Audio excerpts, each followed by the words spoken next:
सारा गुंजाउने यो हो रेडियो सान्वी 96.4 रेडियो सान्वी 96.4।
नमस्कार, हार्दिक स्वागत बा रेडियो सान्वी 96.4 मेगाहर्ट्ज के प्रस्तुति कार्यक्रम जन आवाज में। कार्यक्रम जन आवाज के साथ उपस्थित हो चुकल बानी हम कार्यक्रम प्रस्तोता मुकेश गदी। सीधा बात, प्रश्न विचार, आम जनता के प्रतिनिधिमूलक आवाज। कार्यक्रम जन आवाज के मार्फत देश के समसामयिक राजनीतिक घटनाक्रम, विकास निर्माण, शिक्षा, स्वास्थ्य, कृषि, रोजगारी लगायत आम जनता से सरोकार राखे वाला हरेक समय सान्दर्भिक विषय पर बहस और छलफल करने सन। कार्यक्रम जन आवाज के आज के बहस और छलफल शुरू होके करे से पहले स्थानीय तह के निर्वाचन के खातिर निर्वाचन आयोग आचार संहिता जारी केले बाटे, जिमे एगो प्रधान कारक ले बाटे कि जितना के अभी बहाल वाला जनप्रतिनिधि लोग बाटे उ लोग के उम्मीदवारी दर्ता कराओ के बेरा राजीनामा दी के दर्ता कराओ के पड़ी। लेकिन आज सर्वोच्च अदालत से अंतरिम आदेश जारी हो गई बाटे कि अल्पकालीन तक के खातिर की खास करके जे भी जनप्रतिनिधि बा, नेपाल के संविधान जोन परिकल्पना कैले बा गांव सभा व नगर सभा के कार्यकाल 5 वर्ष होके के ए भीतर में राजीनामा ना देहल जा सकता कह के अंतरिम आदेश जारी कैले बाटे। और कार्यक्रम जन आवाज के आज के बहस और छलफल खास करके जनता समाजवादी पार्टी नेपाल पर्सा में देखल जाए तो दू गो काल पार्टी प्रवेश भइल बाटे। महानगरपालिका मध्य प्रदेश की एगो मात्र महानगरपालिका वीरगंज महानगरपालिका में लोजपा के नेता राजेश मान सिंह, वैसे ही पर्सा के सदर मुकाम दूसरका सदर मुकाम पोखरिया जहां पूर्व लोजपा के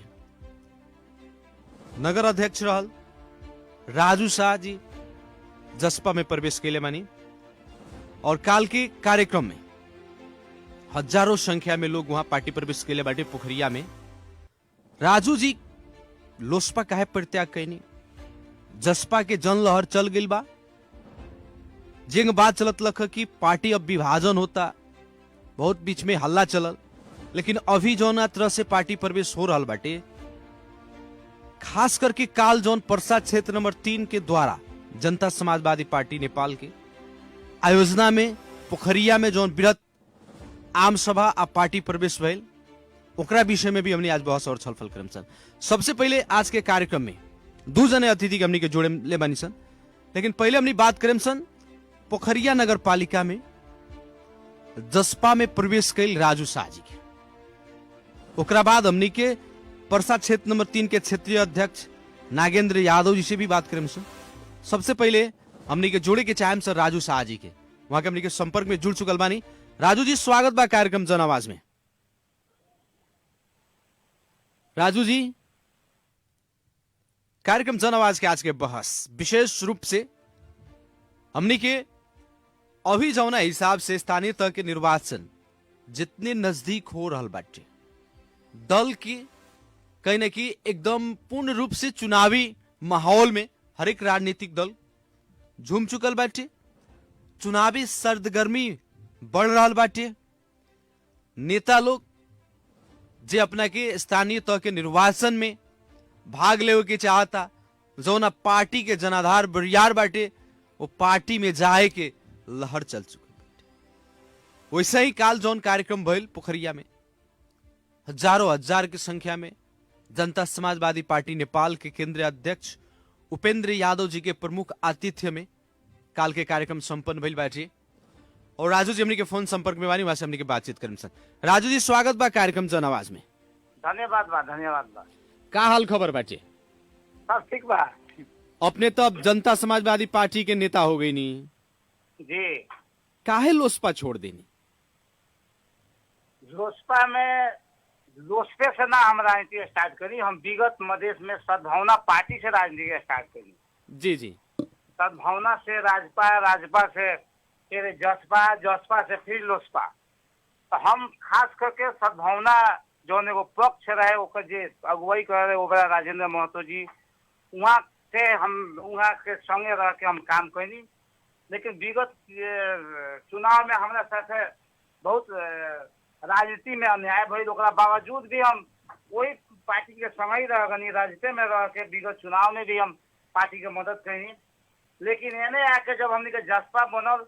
तो हमनी के खास करके देश में जो नेकपा एमाले के जो राज्य में जो राजनीतिक में बाकी दल लोग के प्रति दमन के जब नीति ओकर आयल, बीच में संसद विघटन कैलन ओली जी, ओकरा में हमनी के आंदोलन कैनी सन। तो हमनी के मार खैनी सन, मधेश आंदोलन में मसाल जुलूस लेनी सन, चिरैनी सन, रोड पैनी सन। और ओकरा बावजूद उहे हमनी के जसपा के जौन पक्ष के जौन हमनी के बात करते हैं, जौन आज लोसपा बनल बा,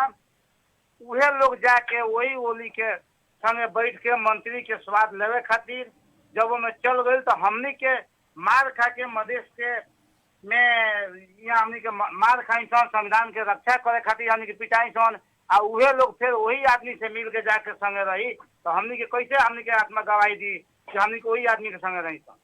उससे हमनी के लोसपा छोड़ के हम जसपा में जाए के हम निर्णय कैनी, जौन रउआ के सामने बा। हम काल पार्टी प्रवेश कैनी। यानी कि लोसपा के जनाधार पोखरिया में कमजोर हो गई, एक कारण अपने जनता समाजवादी पार्टी के चयन कैनी। दोसर तरफ राजू जी बात आ रहा बाटे कि जनता समाजवादी पार्टी के जनलहर कम हो चुकल बा, कुछ लोग पार्टी छोड़ के जाता, ऐसा अवस्था में अपने जसपा में प्रवेश कैले बानी। आवे वाला दिन खातिर अपने के उद्देश्य का बाटे? यहाँ पहले का सवाल है बहुत अंग दोहराएं। पहले का सवाल जैसे कि कुछ लोग कहत लक ह कि जनता समाजवादी पार्टी के जनलहर अब कम हो गई बाटे। जनता समाजवादी के जौन पहिलका चरण में 2074 में जौना हिसाब से बहुमत आयल, जौना हिसाब से सीट जीतलक, अब वो हिसाब से ना ये लोग पार्टी छोड़ के जाता। ये लोग के पहले का कहे के चाहे, और ओकरा बाद जब अपने जनता समाजवादी पार्टी में प्रवेश कैले बानी तो अपने के आगामी दिन के खातिर का उद्देश्य रखले बानी? दूगो प्रश्न रख। हम पहले अपने के जनता समाजवादी के लहर कम में पहले एक बारे में अपने के प्रश्न पारे के चाहे। जी जी। कि जनता समाजवादी पार्टी के रउआ हमरा यहाँ पर्सा जिला में लिस्ट बताई जे कितना आदमी जनप्रतिनिधि जौन पार्टी छोड़ले बा। वो आदमी जौन काल के दिन में पार्टी टिकट दिलक, पार्टी के टिकट से चुनाव जीत गई, वो फायदा उठा के आज पार्टी के धोखा देता तो जनाधार अब बुझता जो हम दूसरा में जाए अपन व्यक्तित्व से अपन खत्म हो गई बा, वो अपन जनाधार खसका ले बा, तो वो दोसर जगह जनाधार पकड़े खातिर में जाता। जसपा के जनाधार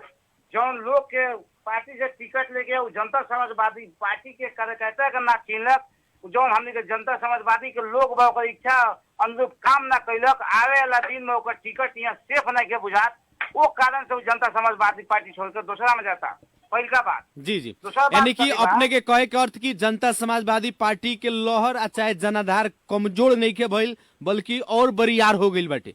कहीं कम नहीं खे, कहीं कम नहीं खे, थप में थप होता। जितना सशक्त रूप से आई, काल भी पर्सा जिला जसपा के किला रहल बा, आवे वाला दिन में भी पर्सा जिला जसपा के ही किला रही। जी। अब जैसे कि काल जौन अपने लगन के पार्टी प्रवेश भइल, उतना विशाल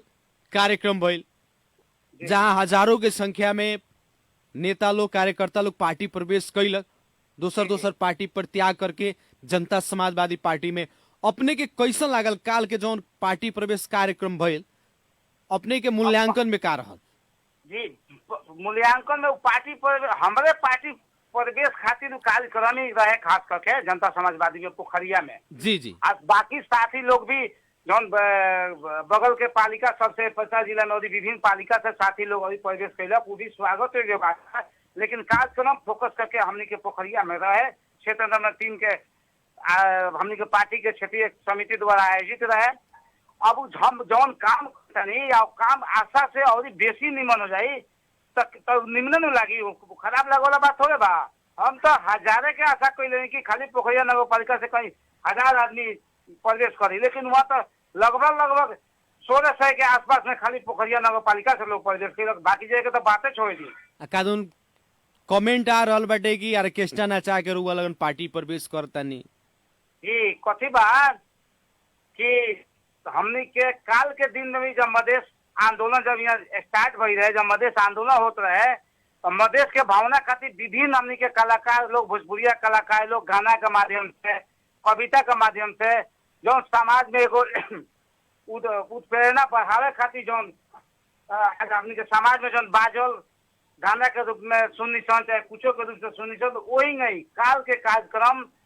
सुनील पंडित इतना चर्चित कलाकार बा, सारा कोई जानता है मधेसिया हुन, मधेश के गाना गैलन। काल भी हम मधेश के छोड़ा ऐसा भोजपुरी कार्यक्रम चलल। अब वो में हमनी के अपन कलाकार से केहू अग्रज आवता, हमनी के ओकरा स्वागत खातिर हमनी के भोजपुरी अपन एक तो भाषा का दूसरा में मधेश के भावना का हमनी के सांस्कृतिक रूप से झलकाएम सन, तो ओकरा में तो आपत्ति नहीं की। तो विपक्षी दल के कहे वाला बात है, वो तो जे भी विपक्षी पार्टी बा तो हमनी के तो कुछ ना कुछ तो रोप लगाई नू। लेकिन कुछ लोग कह रहल बाटे कि अपने लगन के जनाधार देख के विपक्षी लोग ट्रोल कर रहल बाटे अपने लगन के कार्यक्रम के। ठीक है, माने अपने लगन के काल के जौन कार्यक्रम रहे, वो कार्यक्रम के भीड़ भाड़ देख के, चाहे कार्यक्रम जितना भव्यता के साथ सफल भइल, ओकरा कारण से वो लोग ट्रोल कर रहल बाटे, अपने लगन के विरोध में वैसन किस्म के बात कर रहल बाटे। तो अब अभी भी चैलेंज बात पोखरिया में यहाँ नेपाली कांग्रेस के ये माले के क्षेत्रीय कमेटी का हमने जो कार्यक्रम रहे, वो दोसर ये माले कांग्रेस वाला लोग क्षेत्रीय कमेटी करके उतना जनता के उपस्थिति और उतना प्रवेश करके दिखा दे। लोग वो दोनों आदमी मिल के भी करी तो उतना संख्या ना होगी जितना खाली जसपा के कार्यक्रम में लोग रहे। अब अपने जसपा हो गई नी, अब अपने के आगामी उद्देश्य का बाटे? स्थानीय तह के निर्वाचन के मिति भी नजदीक आ रहल बाटे, का बा अपने के तैयारी? तो हम मेयर में चुनाव लड़े, हम पोखरिया नगर पालिका में मेयर में चुनाव लड़के हम मेयर के रूप में ना बल्कि एगो सेवक के रूप में पोखरिया में कायम होकर के चाहता नहीं, या जनता के जौन आकांक्षा अनुरूप जौन विगत 5 साल में काम ना भइल पोखरिया में, वहाँ के लोग जौन जनप्रतिनिधि जहाँ के मेयर उ जौन ठगाई ठगले बा लोग के, उ ठग जौन दुख भोगाई बा, उ दुख के हमरा उड़वा दे बा, आ वास्तव में पोखरिया कैसन चाहे वैसन हमरा बना दे बा। अपने के पास का विजन बाटे? जैसे कि अपने यदि मेयर में खड़ी आए, पोखरिया के मेयर के कहत नहीं कि हमें उम्मीदवार बानी आगामी स्थानीय तह के निर्वाचन में, जी जी, तो अपने के लोग वोट काहे दी? हाँ एकदम बढ़िया सवाल बा। ऐसे कि हम पृष्ठभूमि देखे जी, हम बचपन समाज सेवा में, बचपने से समाज सेवा में हम सारा जिंदगी के टाइम अभी तक के समाज सेवा में रह गई बा। हम राजनीतिक परिवार से बिलोंग करता नहीं, रउआ अभी भी हमारा पोखरिया में, हमारे बसंतपुर पोखरिया वार्ड नंबर 3 बसंतपुर गांव में घर है। रउआ हम गांव के एक आदमी से, चाहे पोखरिया चीने वाला हम केहू के भी काम में गई लोग हम, तो रउआ एक आदमी से पूरा पोखरिया में नहीं साबित करा सकत कि बसंतपुर के राजू जी हमारा काम में गई लोग तो हमारा से 100 रुपया का पेट्रोल भरवेले हियन, चाहे 10 रुपया का हमारे पैसा के नाश्ता कैले हियन। हम बिना पैसा के, अपन पैसा से पेट्रोल भरा के, अपन पैसा का नाश्ता करके हम जनता के काम में हरदम तैयार बानी। खाली दिन के ना 12 बजे रात के भी होला तो हम ऐसा एगो मेयर के उम्मीदवार है पोखरिया में पहिल का, जौन आज मरीज के अपना मोटरसाइकिल पर बैठा के अपना तेल पेट्रोल से अस्पताल में पहुंचावेला रात के, दिन के बाद छोड़ी। लेकिन राजू जी अपने जनता में सेवा कैले बानी, जनता में समय देले बानी, जनता के सुख दुख में साथ रहल बानी,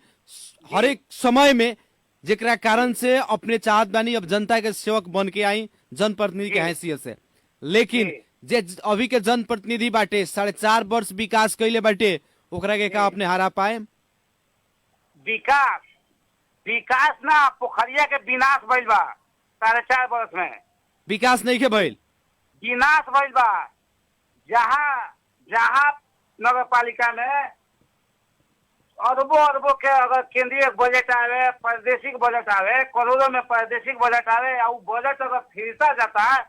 तो वहाँ के विकास करे वाला मेयर कितना विकास प्रेमी बा कि विनाश प्रेमी बा, कहे से अब आदमी बाकी बात जाने से कि कथी करे के बारे में। रउआ के हम बताओ तनी स्मार्ट सिटी बनावे खातिर पोखरिया के अरबों रुपया आयल जो रिटर्न होके गईल।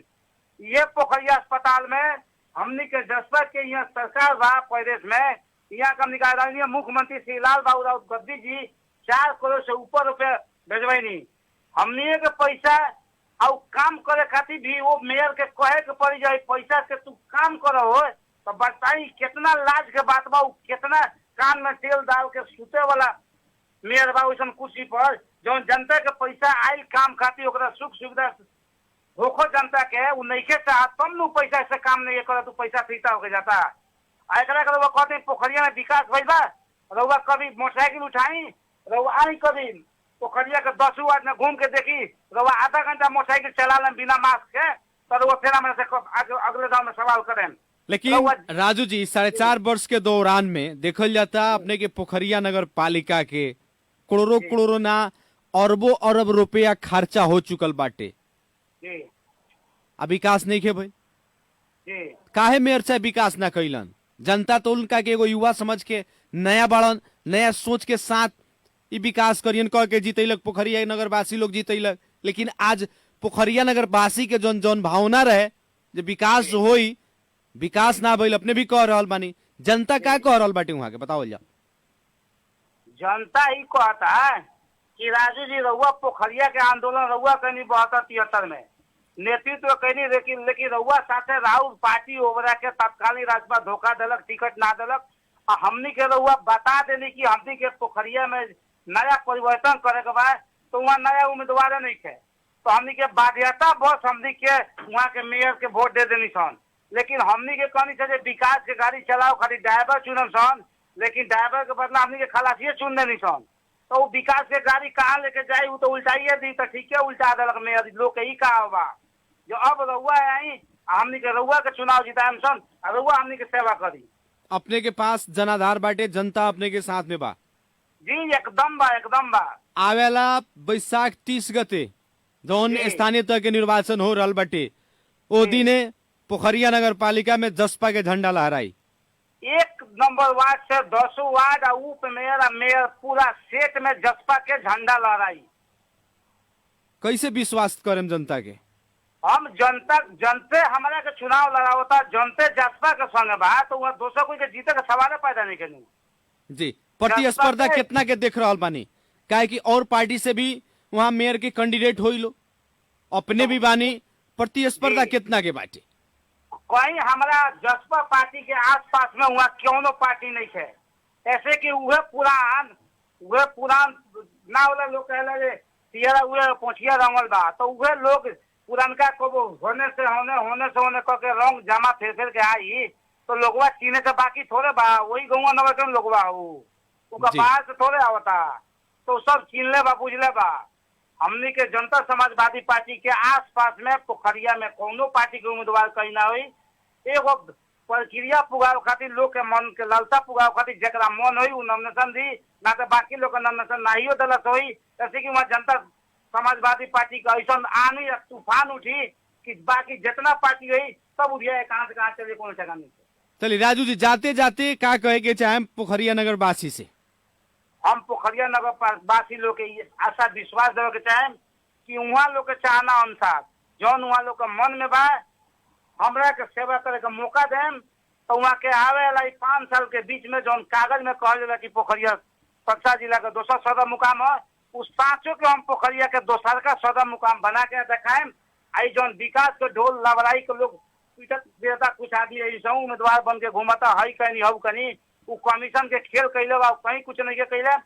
जनता में सीधा संपर्क हमार बा। हम जनता लोग के दुआ पर रहनी, कहीं 10 वार्ड के लोग के काम वाला लोग हमारा कहेला, हम वही बेरा वहाँ जनता के संगे जानी, ओकरा काम में हमारे जितना भेला उतना हम काम करनी। वही से पोखरिया पार्टी से हम अनुरोध बा कि वहाँ लोग छाता छाप में वोट दी और वार्ड नंबर 1 से लेकर 10 तक ले उप मेयर से मेयर के सेट में जनता समाजवादी पार्टी के बोर्ड कायम करी। और तब देखी जो जौन काम जौन सिफारिश खाती वहाँ लोग के 10 बजे के पहला जो है नी वो हम घर डैलो सिफारिश करवा दें। ऑफिस के कर्मचारी के ही काम मात्र ऑफिस के 10-5 के रही, हमने जन प्रतिनिधि के जितना काम बा 24 घंटा खुला रही। चलिए बहुत बहुत धन्यवाद देव के चाहे कार्यक्रम जन आवाज के खातिर समय देनी। जी जी वो को बहुत बहुत धन्यवाद जी नमस्कार। आदरणीय जन समुदाय कार्यक्रम जन आवाज के आज के बहस और छलफल में हमने की अभी बातचीत करनी है सर। लोसपा से जसपा में प्रवेश कैल पोखरिया नगर पालिका में नगर कमेटी ही लोसपा के जसपा में परिणत हो गई। सारा लोसपा के लोग काल जनता समाजवादी पार्टी नेपाल में प्रवेश कैला। राजू जी के नेतृत्व में आज हुए से हमने की बातचीत करनी है सर। अब हमने के बातचीत करम सन काल जौन पोखरिया में जनता समाजवादी पार्टी नेपाल पर्सा क्षेत्र नंबर 3 के क्षेत्रीय कमेटी के आयोजना में जौन विशाल आम सभा आ पार्टी प्रवेश कार्यक्रम के आयोजना कैल गई। काल के कार्यक्रम के प्रति पर्सा क्षेत्र नंबर 3 के जनता समाजवादी पार्टी के क्षेत्रीय कमेटी के मूल्यांकन का रहल बाटे काल के कार्यक्रम कितना के सफल भइल। कुछ लोग कह रहल बाटे कि पार्टी प्रवेश में नचा के कलाकार लोग के नचा के भीड़ पुगा के पार्टी प्रवेश कैले वालों लगायत विभिन्न चर्चा परिचर्चा होता। एकरा विषय में हमने के बातचीत क्रम सन क्षेत्रीय अध्यक्ष पर्सा क्षेत्र नंबर 3 के जसपा के क्षेत्रीय अध्यक्ष नागेंद्र यादव जी के। नागेंद्र जी स्वागत बा कार्यक्रम जन आवाज में। धन्यवाद सर धन्यवाद। का हो रहल बाटे नेताजी जी अभी अब राजनीतिक भेंटघाट राजनीतिक गपशप लोग से चुनाव भी या जो आवता 30 गते वे चुनाव के बारे में पार्टी के बारे में जानकारी चुनाव लाग गई बाटे अब अपना लगन के। जी सर हमने चुनाव एकदम अब लाग गई। काल जौन जनता समाजवादी पार्टी नेपाल पर्सा क्षेत्र नंबर 3 के आयोजना में पोखरिया में जौन आम सभा भइल आ पार्टी प्रवेश कार्यक्रम कैसन रहल अपने के कमिटी का एक मूल्यांकन कैले बाटे। जी काल के हमने के जो पार्टी प्रवेश जो कार्यक्रम रहे जी ओकरा में हमने के अपने के बुझने की एगो जन लहर टाइप के हमने के पार्टी प्रवेश कार्यक्रम साथी लोग कैले बाटे। जितना भी साथी लोग प्रवेश कैले बा उ लोग को हमें धन्यवाद देवे के चाहता नहीं हम कि जसपा वो लोग मान के वो लोग प्रवेश कैले बा लोग और वो जन लहर से हमने के आवाला जो दिन बाटे अपने का बैसाख में अपने का जो चुनाव होखे वाला बा उनमें हमने के पूर्ण रूप से हमने के सफलता हमने के मिली। वो काल के हमने के जन लहर से हमने के प्रमाणित हो चुका है। अपने कहल बानी की जन लहर बा, कुछ लोग कहता है कि जसपा के जन लहर खत्म हो गई बाटे। देख लो सर विपक्षी के बाद ये बात विपक्षी कह सकता विपक्षी अगर वो निमन काम करे तो वो विपक्षी कहे नाम खराब बाटे, लेकिन जो वास्तविकता जो बात हो रहा है तो हम तो सामने अपने कही जाए। यदि केहू के मन में आंतरिक मन में मिले के पार्टी प्रवेश करे के यदि आंतरिक मन में ना उगरा हुई तो जबरदस्ती केहू जाकर पार्टी प्रवेश ना करी। जब यदि अन्य पार्टी के छोड़ के केहू आगे अपन दिल जान कह के अपन पार्टी प्रवेश करता तो स्वीकार रखू। हमारे मैनिफेस्टो के हमारे विधान के हमारे पार्टी के नीति के हर चीज के वो स्वीकार कर रखू। जब स्वीकार कर तो हमारा तो आगे भविष्य में देखा होता था हमारे ऐसे हम प्रामाणिक करके चाहे हम कहे कि चाहे हम कि काल के जो हमने के पार्टी प्रवेश कार्यक्रम भइल बा वो पार्टी प्रवेश कार्यक्रम से हमने के आवले जो स्थानीय जो चुनाव बाटे वो चुनाव में एगो हमने के रुतवा ही बदल रहा बाटे। आवले चुनाव में हमने सफलता के ओर हमने के बानी से सर ऑर्केस्ट्रा नचा के अपने लगन लोग गोटा कैले बानी पार्टी प्रवेश करैले बानी कह के चर्चा बा सबे रही से। जी सर एक बारे में हम क्या कहे के चाहे हम कि क्या बात हमने के एगो देखे के जो नजरिया जो बड़ा खराब बाटे हमने के समाज के इस संसार में हम अपने के बात बताओ के चाहे तंगा सर एक बारे में हम डिटेल बात कहे के चाहे हम ऑर्केस्ट्रा जो शब्द जो उनको हम यही ऊपर हम डिटेल कहे के चाहे हम इस संसार में अपने के 4 गो वेद होखेला सर जी जी जेमे एगो एक नंबर में ऋग्वेद होखेला, दूसरका में यजुर्वेद होखेला, तीसरका में अपने के सामवेद होखेला, चौथा में अपने अर्थवेद होखेला। ये जो हमने के कहा कि सामवेद के अंतर्गत पड़ला। सामवेद के अंतर्गत में अपने के कला वाला अपने के श्रृंगार वाला अपने के नृत्य वाला अपने के गायन वाला अपने के बाजन वाला इस संगीत के जौन बाटे अपने के इस्लाम में बेटे के अपने के अगर 3 गो रूप भी बा, गायन बा, वादन बा, नृत्यन बा, एक अगर कि कुछ आदमी के कहबा की अंग चला के अपने के दिखाई अपने के, तो अपने के ऊ अपने के अच्छा लगी। कुछ आदमी बोल के जैसे कि केहू जैसे कि राजनीतिक कर लोग तो वो बोल के भी अपने के आकर्षित करेला,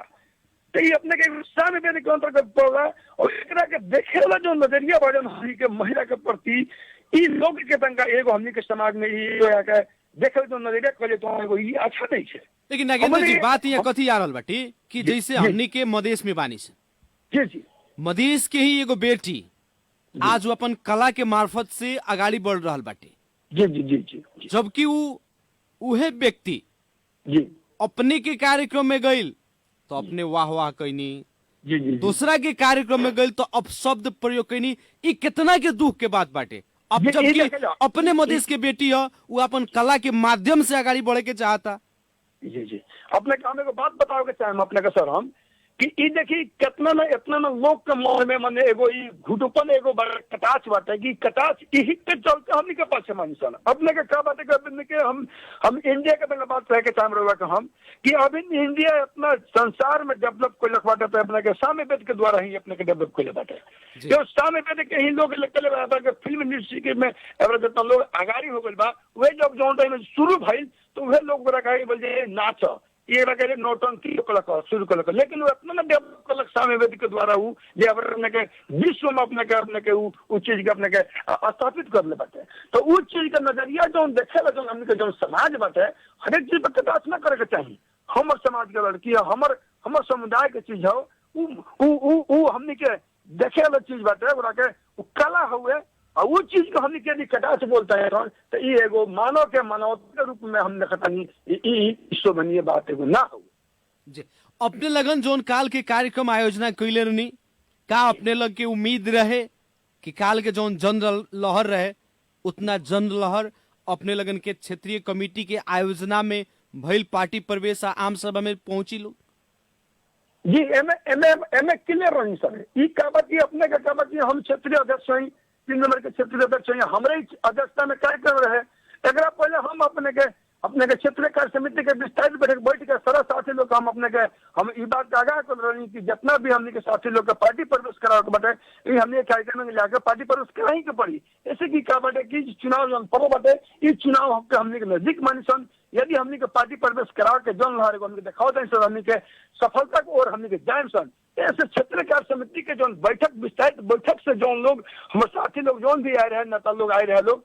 वो लोग सब लोग स्वीकार करके जाके अपना गांव से तैयारी करके एकदम बेतलात उपस्थिति में अपने के आयल अपने पार्टी प्रवेश भइल वो अपने के सामने बाटे। तो शानवी FM के माध्यम से हम ये बात दिखावे के चाहें कि अपने के लाइव भी रहे हर एक चीज भी है, सब लोग देख ले हो कि छुपेला चीज नहीं है जे आजकल छुपेला चीज कौन चीज नहीं है जो हाँ छुपा के अपना हम रख सकता नहीं। ऐसे वो हमारे बैठक से अपने को विस्तारित बैठक से निर्णय कर वो अनुसार से हम एकदम मन में हमारा हौसला एकदम हमारे उपस्थिति होकबे करिए में कहीं कतक संकोच कर बात नहीं है सर। नागेंद्र जी, परसा जिला के क्षेत्र नंबर 3 एगो ऐसा क्षेत्र बाटे जहाँ देखल जाए तो 3 गो पालिका में जनता समाजवादी पार्टी से निर्वाचित गांव पालिका अध्यक्ष लोग बाटे। वैसा ही पोखरिया नगर पालिका के उप मेयर बाड़ी जी। ए हिसाब से जनप्रतिनिधि के हिसाब से देखल जाए तो परसा जिला के क्षेत्र नंबर 3 अभी अपने लगन के हाथ में बा। आवे वाला दिन में जो बैसाख 30 गते स्थानीय तह के चुनाव बा ओ बेरा उ पकड़ अपने लगन के रही की का हुई जी। अब एक बात में हम अपने के बात बताओ चाहे हम कि अभी तक हमने के ये भी हमने के जो निर्वाचित होके गई बाटे जगह पर वो अपने के जनता के आकांक्षा अनुरूप जनता के चाहना अनुरूप वो अपनी काम कर रहा बाटे कैले बाटे वो जनता के सामने बाटे। ऐसे आवला जो दिन बाटे वो दिन में हमने एकदम सफलता मिली एमे कहीं को तो अपने को संकोच कर मुखलेश सर रही है अपने के क्लियर बात अपने बताओ हम चाहे कि जहाँ भी हमारे मेयर जीतल बाटे वो मेयर हमारे सारा लोग नियमन से काम कर ले बाटे वो मेयर फिर जीत विजयी होकर लोग आई लोग ये अपने को हम ठोक के हम एकदम दवा के साथ हम कहे हम कि एकदम विजयी होके आए लोग एकदम विजयी हो गया। नागेंद्र जी, अब अपने कॉल माने की अपने के पार्टी से जितना निर्वाचित जनप्रतिनिधि लोग बाटे गांव पालिका अध्यक्ष लोग निमन से काम कैले बा लोग जी, जी। एगो पार्टी के हिसाब से कह रहल बानी कि वास्तविकता बाटे, जनता ई चीज के माने कहीं ना कहीं एकरा प्रति विश्वस्त बाटे। जी अब ये देखल पार्टी के प्रति हम पार्टी के चलते नहीं कह सकता हम देखिए कर एगो कहबा की देखिए अपने के हम कल भी अध्यक्ष जी भी बात बतले हम मैंने मंच पर भी कहल लेकिन हम बार बार कहे हम कि इस देश में संहिता लेवल है ई जज्बा ही हो गए ई नेपाली कांग्रेस के कोनो एजेंडा ना रहे कोनो एमएलए कोनो एजेंडा ना रहे लेकिन जज्बा का एजेंडा रहे कि देश में संहिता होके के चाहिए रे पहचान सहित के संहिता देश में होके के चाहिए जिसके जज्बा बहस कैलक और वो बहस के तहत लोग के दियल बा काम के मेयर बनल बा के उप बनल बाटे तो जब मैंने हमने कहुए तो काम तो हमने कहे देखे तो करम सब ऐसे तो जनता की बात बुझे के पड़ी कि हाँ केकरा चलते ही संहिता देश में आयल बा आई लोग के चलते यदि अपने के आयल बाटे काम कैले बाटे लोग तो वो अपने के बतावल तो बातें नहीं के तो प्रश्न अपने के देखे वाला बात बाटे काल तक कांग्रेस और एमएलए जो रहे लोग वो लोग का काफी विकास करे बोले उन लोग को भी विकास के मूल्यांकन कर जाओ लेकिन जो सिस्टम हमनी के पार्टी लिया बाटे संहिता का मांग कर संहिता लिया संहिता के चलते एवरा तो जो देखे के विकास करता तो क्या जनता देखे देखा देखे मूल्यांकन करो कि हाँ के तरह बा परिवर्तन के तरह भइल बा ना भइल बा खुद जनता को महसूस हो रहा बाटे खुद जनता देख रहा बा ऐसे हम पार्टी के बात नहीं कहते हम एकदम हम काम के बात कहते हैं कि जब सिस्टम आ जाए सिस्टम को अंतराल में अपने के काम पहले ही बाटे ऐसे जनता इस चीज के मूल्यांकन करबे करी सर करबे करी यानी कि जनता जौना खातिर अपन मत देलक अपना मत से विजयी करैलक जौन एगो जनता के जनभावना जुड़ल रहे आ जनप्रतिनिधि लोग जौन जनता से मैंडेट देले रहे वो अनुसार जनता के डर से काम कैले वालो जी जी जी कैले नागेंद्र जी जी जी आवे वाला चुनाव में जी हर एक पार्टी देखल जाए तो अभी पूर्ण रूप से चुनावी माहौल में ढल चुकल बाटे जी जी होली के बाद अब चुनाव के सर्दगर्मी बढ़ चुकल बा चुनाव लाग चुकल बाटे अपने लगन के कितना के लागल बाटे आ का रणनीति से आगाड़ी बढ़ रहा बानी अपने जी अपने के हम बात अपने के बतावे के चाहें कि हमनी के संगठन काम हमनी के हो चुकल बाटे कल हमनी के पार्टी प्रवेश कार्यक्रम रखले बनी सन और एक बाद प्रत्येक अपने के हमनी के उम्मीदवार के हमनी के चयन में जाम सन तब तक ले अपन अपन केकरा लगे कितना क्षमता बा उस चीज के हमनी के प्रदर्शन करे खतरा अपन चीज के उस चीज के बतावे खतरा अपन गाँव पालिका में उस चीज देखावे खतरा कार्यकर्ता लोग हमने एक्सरसाइज लगा ले सन कार्यकर्ता अपन एक्सरसाइज करो जैसे कि वार्ड में लड़क बा वार्ड से लड़क बाटे जनता से अपने के आकांक्षा जनता से अपने मन भावना अपन लेके अपन लेवे के अपन तैयारी करो और अनुसार से हमने के आगे बढ़ जाए हमने के पार्टी में हमने के निर्देश भी कर ले सन आई में हमने के कार्यकर्ता हमने के साथी लोग सब लोग लाग भइल बाटे जी देखल जाता बहुत नया नया लोग व्यक्ति पार्टी दोसर पार्टी छोड़ के अपने लगे पार्टी में आ रहल बाटे हर एक पार्टी के बात कही जाए टिकट के बेरा बड़ा मोल तोल होला केंगा बाब की अवस्था टिकट वितरण प्रणाली जनता समाजवादी पार्टी के भीतर का बाटे होकर व्यवस्था अच्छा अवस्था का रही का बाकी विगत के बाद समय दोसर रहे जी लेकिन इस समय में अपने के जे अच्छा काम कैले बा जे पार्टी के प्रति वफादार बन के काम कैले बाटे जे पार्टी के दिनों रात काम कैले बा जनता के काम कैले बा 12 बजे रात के यदि जनता के फोन कैले बा तो जाकर थाना में अस्पताल में पूछ के आदमी के जाकर सहयोग कैले बाटे उस नहीं करते हमने के टिकट दाम सर हमें कहीं को अपने संकोच मत करिए हमने कुछ के आदमी के हमने टिकट दाम सन जकर जन आधार होखी जकर जनता में पकड़ होखी वो आदमी के हमने टिकट दाम सर यानी कि जन लहर जकरा पक्ष में बाटे जनता के खातिर मरल मिटल बाटे जनता ओकरा सपोर्ट में बाटे वैसन लोग के अब की बार अपने लगन टिकट दे जी जी जी जी सही बात चैत 20 गते तक अपने लगन के जितना भी माने उम्मीदवार लोग बाटे वो लोग के नाम अपने लगन के फाइनल करे के बाटे संभव भाई 20 दिन माने चैत 20 गते तक अपने लगन क्लियर कर सकता नहीं जी जी जी जी केंद्रीय कार्य समिति के निर्णय हमने का अग्रज लोग जो निर्णय कर दिला बाटे हमने के केंद्रीय कार्य समिति जो हमने के निर्णय करके जो सर्कुलर पठाब लेबा उस सर्कुलर के तहत के भीतर में हमने के काम करके हमने के देवे के पड़ी हमने के निर्देश से में कोई कतई संकोच के लगा सर बात नहीं है जी अब हमने के तनका क्षेत्र के बात करते रहनी सन क्षेत्र में जौन भी पालिका बाड़ा सन जी जी पालिका अपने लगन आवे वाला स्थानीय तक के निर्वाचन में जीते जी जी जी निश्चित रूप से अपने लगन विजय हासिल करें जी देखल जाओ जौन पालिका अभी अपने लगन के कब्जा में बाटे, अपने लगन के पार्टी से जीतल जनप्रतिनिधि लोग बाटे। अपने का हम बात बताओगे चाहें कि हमने के जौन सूझ अभियान संगठन शुद्धिकरण के जौन हमने के प्रक्रिया जौन हमने के अपने के चलेनी है सन, उनमें हमने के पकहा मैनपुर अपने के अपने का बिंदवासिनी अपने का अथी बहुदर माई अपने के सखुआ पसनी पटेवा गोली इस हिसाब से क्या बात है कि हमने के यहाँ वाला जो दिन बाटे चुनाव बाटे उस चुनाव में हमने के सफलता हो की हमने को उम्मीदवार जीतबे करी, कहीं को में संकोच करने बात नहीं है। आवे वाला स्थानीय तौर के निर्वाचन में जनता समाजवादी पार्टी से जे भी उम्मीदवारी दी वो लोग के जनता वोट काहे दी, एकरा बारे में का कही? देखल ये बात अपने बहुत एगो अच्छा अपने बात कहनी है कि जनता जसपा के जो उम्मीदवार बनने वाला के वोट काहे दी, बात एकदम सही कहनी है। लेकिन हम अपने के इसे बात बताओगे चाहे हम कि विगत अपने को पहले फिर बतानी है अपने की ये बात हम बतानी है कि कांग्रेस के जो मैंडेट रहे वो मैंडेट जनता देख ले बा, लेकर एम के जो मांग रहे बात वो जनता देख ले बा। जसपा के जो मैंडेट जो आयल बाटे जौना मैंडेट पर आज देश में संहिता लागू गई बा, संहिता के तहत अपने के गाँव पालिका बनल बा, गाँव पालिका के हिसाब से जो काम करे के जो लोग के जो बाटे वो सहज बनल बाटे। ऐसे हमने के पार्टी के जो योगदान बाटे हमने के जो पार्टी के जो मैंडेट बाटे वो मैंडेट के तहत हमने के जो काम भइल बा, ऐसे हमने के उम्मीदवार यहाँ जीती ये एकदम ठोकुआ बा। अपने के एगो बात बताओ के चाहे हम कि आज एगो देखे कि कोनो भी काम करे खतरा लोग के सहज हो गई बा, गौ पालिका में जाता तुरंत कमेटी बना होता, वोटर समिति बना के लेकर निर्माण का काम करा होता है, कोनो ऐसा विकास के काम सहज से करता। कल वही कांग्रेस और एमएलए देश में रहे, लेकिन क्या उन लोग के लगे सिस्टम न रहे, क्या उन लोग इस सिस्टम न सूत्र बनल रहे, क्या जिला विकास में सब लोग जाए और जिला विकास में जाके लोग गोल खिया जाए लेकिन विकास ना मिले सके। वह कांग्रेस के वह एमएलए के लोग के नजदीक के जो लोग रहे आसे पासे के लोग रहे ओकरे के लोग विकास के काम देवे जो काम अपने कागजे में रह जाए। लेकिन आज देश में संहिता आए बात में संहिता के चलते अपने के गाँव के लोग गाँव के एकदम परिवर्तन के अपने देखे अपने के तो ये 4 साल 5 साल पहले का अवस्था देखे अभी का अवस्था देखे एकदम गांव में लोग एक्टिविटीज हो गई चार गोरिया उपभोक्ता समिति बनाए काम करते थे और बाद में अपने के कंस्ट्रक्शन बना के लोग काम करते थे। ऐसे क्या लोग बुझी, ऐसे जनता से बुझत बा जिन हर के लिए ना ले बा तो कैसे हमारे पार्टी के लोग वोट ना दिए और कैसे हम ना जीते। यानी कि अपने लगन के जौन मैनिफेस्टो रहे अपने लगन के पार्टी के वो सोच रहे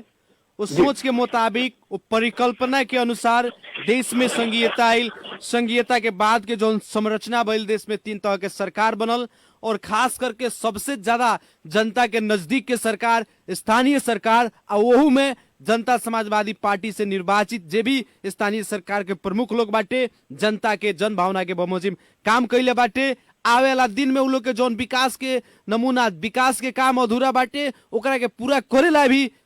अपने के जनता समाजवादी पार्टी के जे भी उम्मीदवार बा ओकरा के वोट देवे के पड़ी। जी जी जी एकदम देवे पड़ी, एकदम देवे पड़ी, इसलिए गवाही के पड़ी। नागेंद्र सर देखल जाओ सर एक मिनट सुनो एकरा में क्या बात है देखल जाओ क्या बा कि चुनाव एगो ऐसा चीज बाटे एगो जाके रहुआ उ स्वस्तिक ठका तनी खाली सियाई के तो उसे मतदान हो गई उ चीज से एगो संरचना होता बहुत एगो गंभीर चीज बाटे। तो ओकरा के हम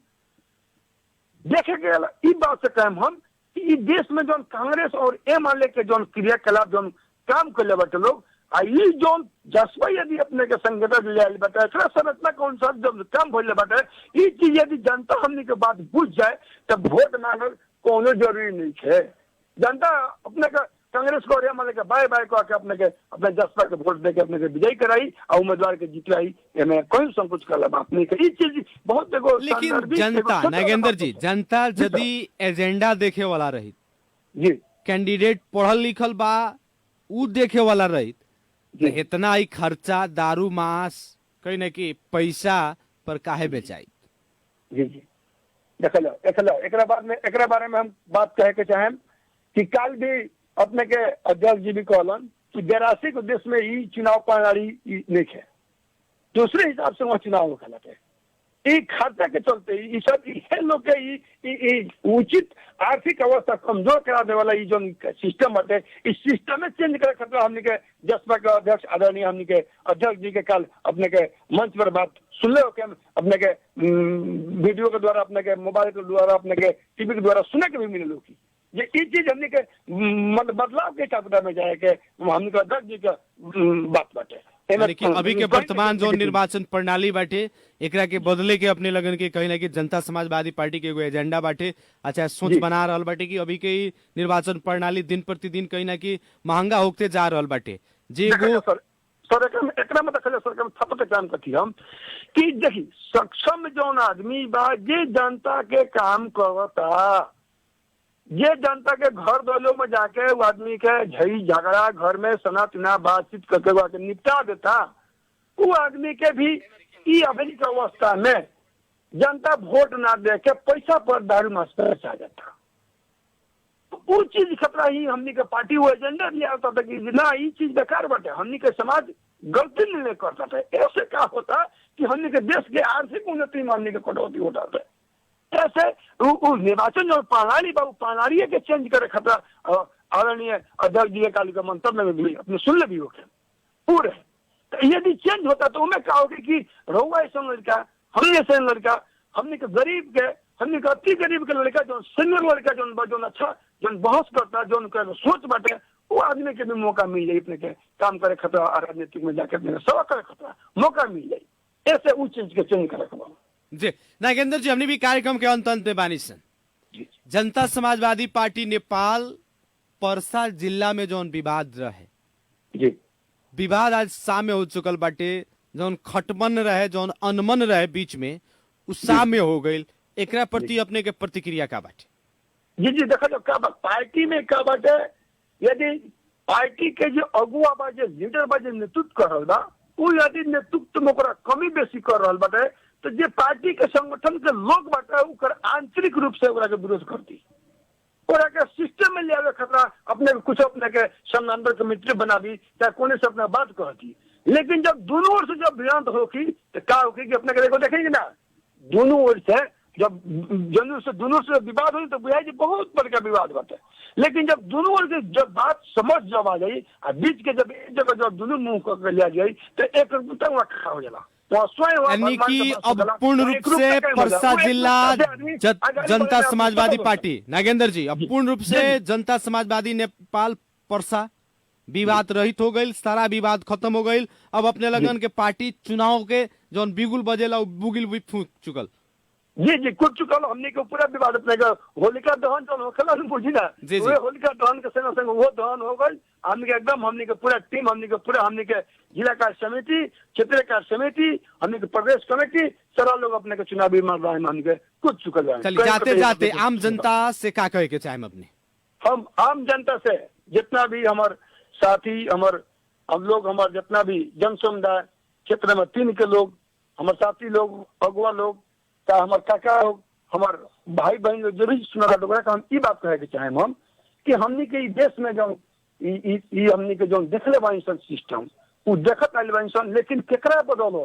केकरा मैनिफेस्टो केकरा मांग से इस संरचना आइल बा इस संरचना के तहत हमने के यदि विकास हमने के लोकल बात है हमने के जसपा का पूरा पूर्ण रूप से वोट देके हम क्षेत्र के लोगों का हम की विजय फिर कराई आवाला दिन के हुआ फिर बुलंदी कराई जंग रुआ बुलंदी 3 नंबर क्षेत्र में रुआ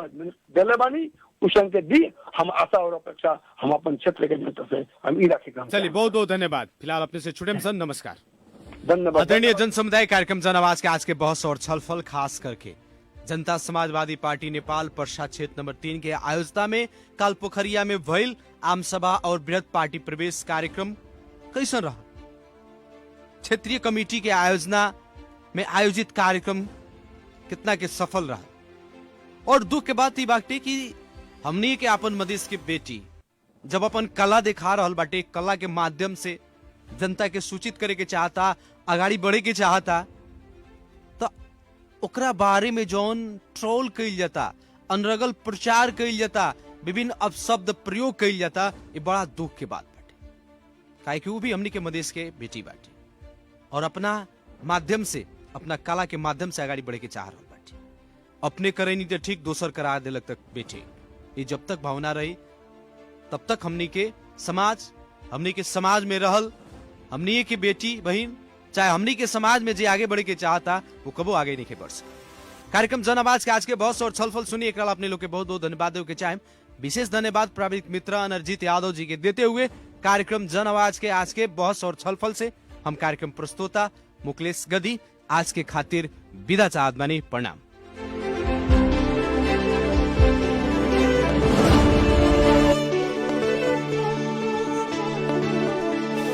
गाउँ शहर सारा